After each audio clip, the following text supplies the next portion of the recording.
You do not need a monster to disappear.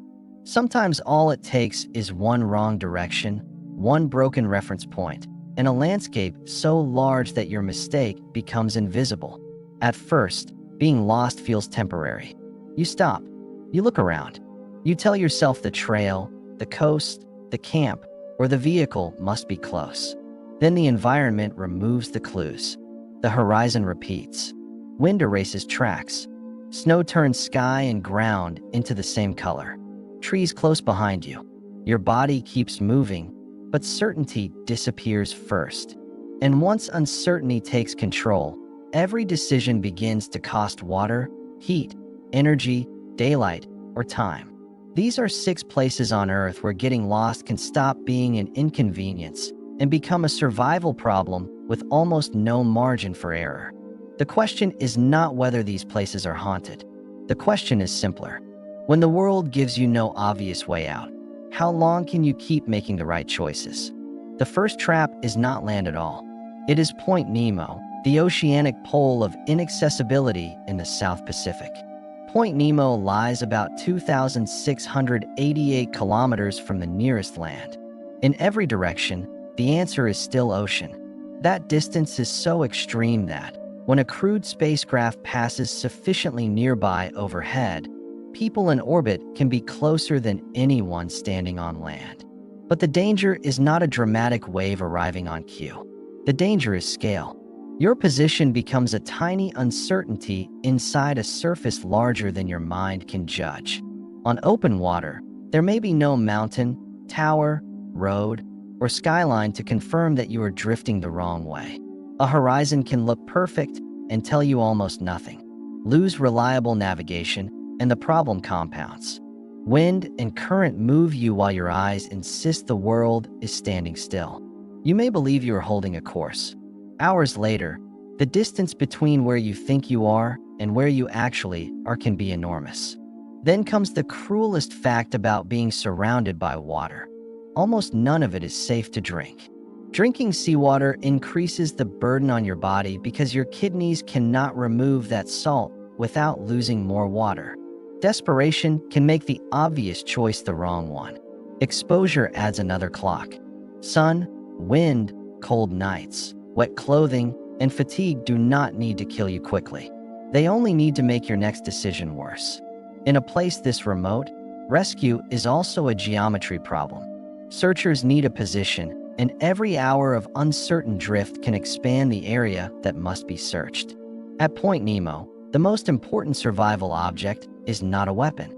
It is trustworthy position information and the discipline to protect water, shelter, and communication. Here, panic does not look like screaming. It looks like changing course without evidence, wasting water, or abandoning equipment because the horizon feels empty. Point Nemo teaches the first rule of extreme isolation. When the landscape gives you no answer, confidence is not navigation. Now replace the water with sand. The second trap is Rub al-Khali, the empty quarter of the Arabian Peninsula. It is the largest contiguous sand desert on Earth. In some areas, dunes rise hundreds of meters, and regular high temperatures can approach 50 degrees Celsius. The danger is repetition. One dune leads to another. A ridge becomes a basin. A basin becomes another ridge. The horizon keeps rebuilding itself.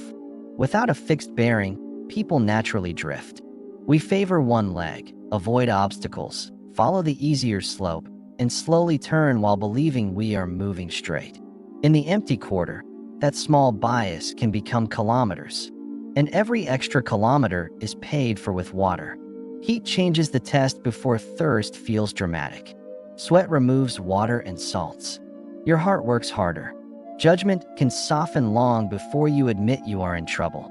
The worst response is often emotional speed, climbing every ridge, changing direction after every doubt, and burning energy because standing still feels like failure. But desert survival is a balance between movement and conservation. Shade, timing, a confirmed bearing, and honest water accounting can matter more than stubborn momentum. Even tracks can betray you. Wind can soften edges until the path you trusted becomes a suggestion and then nothing. At midday, Visual distance becomes deceptive. Heat shimmer can make the horizon appear fluid, flatten ridges, and turn far objects into uncertain shapes. A wrong decision here does not need to be spectacular. It can be choosing the tallest dune because it looks closer than it is, or following a vehicle rut that ends at an old work site, a dry track, or a place with no water and no one coming back. In Rub al-Khali, the environment punishes assumption. You cannot drink confidence. You cannot rest in a direction. You need a plan that survives doubt. The third trap is colder, brighter, and in some ways more deceptive. Antarctica can erase the world while you are still standing inside it. It is Earth's coldest, driest, and windiest continent. But the danger of getting lost is not simply low temperature. It is losing visual reality. In a whiteout, cloud, blowing snow, and reflected light can remove shadows. The ground may seem to merge with the sky. Distance becomes almost impossible to read. A shallow dip can look flat. A ridge can vanish. Even your own tracks may disappear behind drifting snow. Now add wind. Not a background sound, but force. Cold air pushing against clothing, stripping heat, and making every exposed task slower. Navigation becomes a ritual because instinct is unreliable. Compass, route markers, recorded bearings, and redundant position checks exist for a reason. The psychological danger is subtle. When every direction looks identical, turning back can feel safer, even when you no longer know where back is. Fatigue then changes your internal map. You remember a ridge that was not there. You become certain a shadow is camp. You bargain with the landscape, and cold narrows the time available to correct mistakes. Wet layers, exposed skin, or prolonged exhaustion can accelerate heat loss while fine motor control begins to fail. This is why a simple error, leaving a marked route, separating from equipment, continuing into worsening visibility, can become a chain of failures. In Antarctica, survival often means resisting the urge to solve uncertainty with more distance. Sometimes the strongest move is shelter, stabilize, verify, and wait for the world to become visible again. Greenland offers a similar illusion on an even more intimate scale. You can be standing on solid ice and still feel as if you are crossing a blank page. The Greenland ice sheet covers about 1.7 million square kilometers, roughly 80% of the island, and rises more than 3 kilometers thick at its deepest points. The problem is not always dramatic terrain. The problem is sameness. White ground, pale sky, wind-carved snow, another hour, another identical horizon. On the ice sheet, a few degrees of navigation error can quietly grow across a long travel day. And the interior has another pressure, elevation. The high central ice sheet can make exertion harder, while cold and wind continue taking energy. Near more fractured regions, route choice can also be shaped by crevasse risk. What appears smooth may hide weakness beneath a bridge of snow. The lesson is brutal. The terrain does not need to look dangerous to be dangerous. Your senses prefer obvious threats. A cliff announces itself. A blank horizon does not. Yet the blank horizon can steal an entire day before you understand the mistake. When visibility drops, the same rule returns. Trust verified instruments and procedures more than the story your tired brain invents. Greenland is a test of patience disguised as a test of endurance. Then the landscape changes completely. In the Amazon, you can lose direction not because there is too little information, but because there is too much. The Amazon biome spans about 6.7 million square kilometers.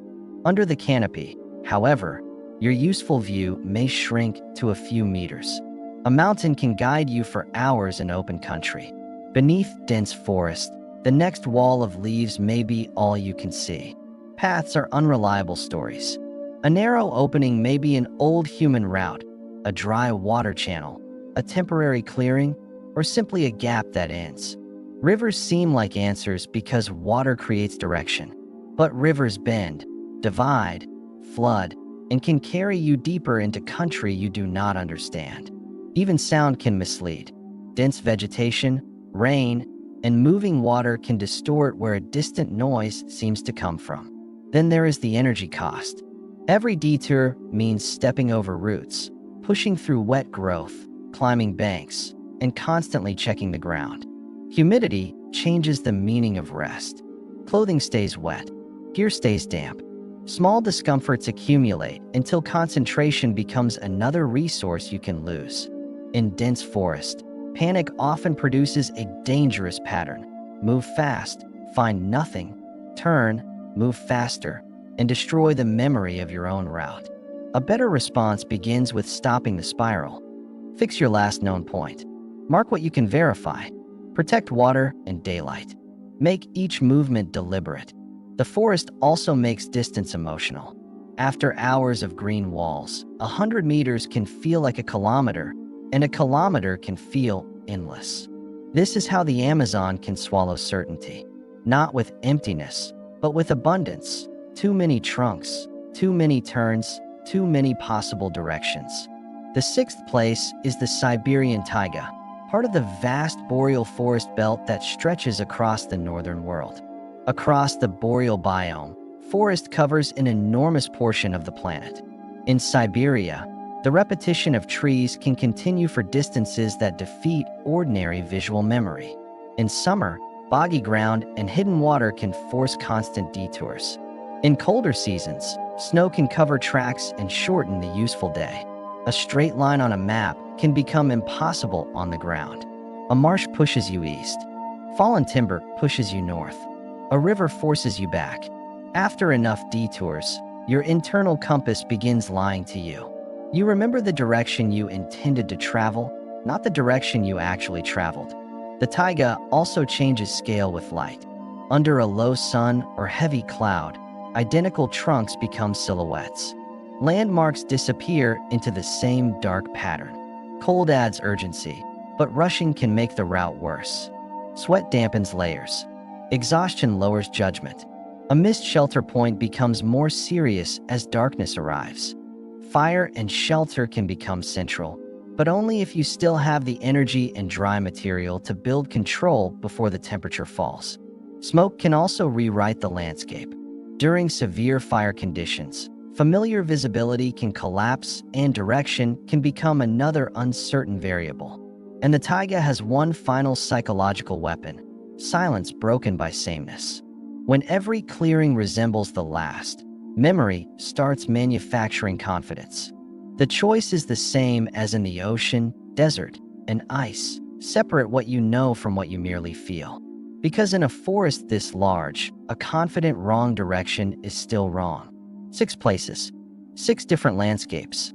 Yet the mechanism of danger is almost identical.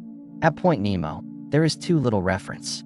In Rub al Khali, the dunes repeat. Antarctica and Greenland erase contrast. The Amazon overwhelms you. The taiga repeats until memory becomes unreliable. The environment changes, but your first enemy is often the same: a false belief that movement is automatically progress. Extreme places punish wasted motion. Every unnecessary kilometer spends something you may not be able to replace. Water, body heat, daylight, battery, strength, attention. None of them are infinite. The strongest survivors are not always the people who move fastest. Often, they are the ones who notice uncertainty early enough to stop turning it into distance. That is the real trap in remote wilderness. The landscape does not announce the moment you become lost. There is no alarm, no red light, no voice saying that the last correct decision happened 20 minutes ago.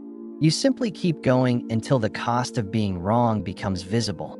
And by then, the environment may already be making choices for you. No map is perfect. No instrument makes you immortal. But verified position, disciplined decisions, protected resources, and respect for the environment can keep one mistake from becoming a chain. Because these places are not evil. They are indifferent. Ocean, sand, ice, and forest do not need to chase you. They only need you to misunderstand where you are. So imagine the horizon has vanished. Your tracks are gone. The last landmark looks exactly like the next one. You have limited water, limited daylight, limited warmth, and one decision to make before uncertainty becomes distance. Do you keep moving because stopping feels like defeat? Or do you stop, verify, conserve, and accept that survival sometimes begins with admitting you are lost? At the most remote edges of Earth, one wrong turn can disappear into the landscape. The real question is whether you recognize it before you disappear with it. Could you survive this?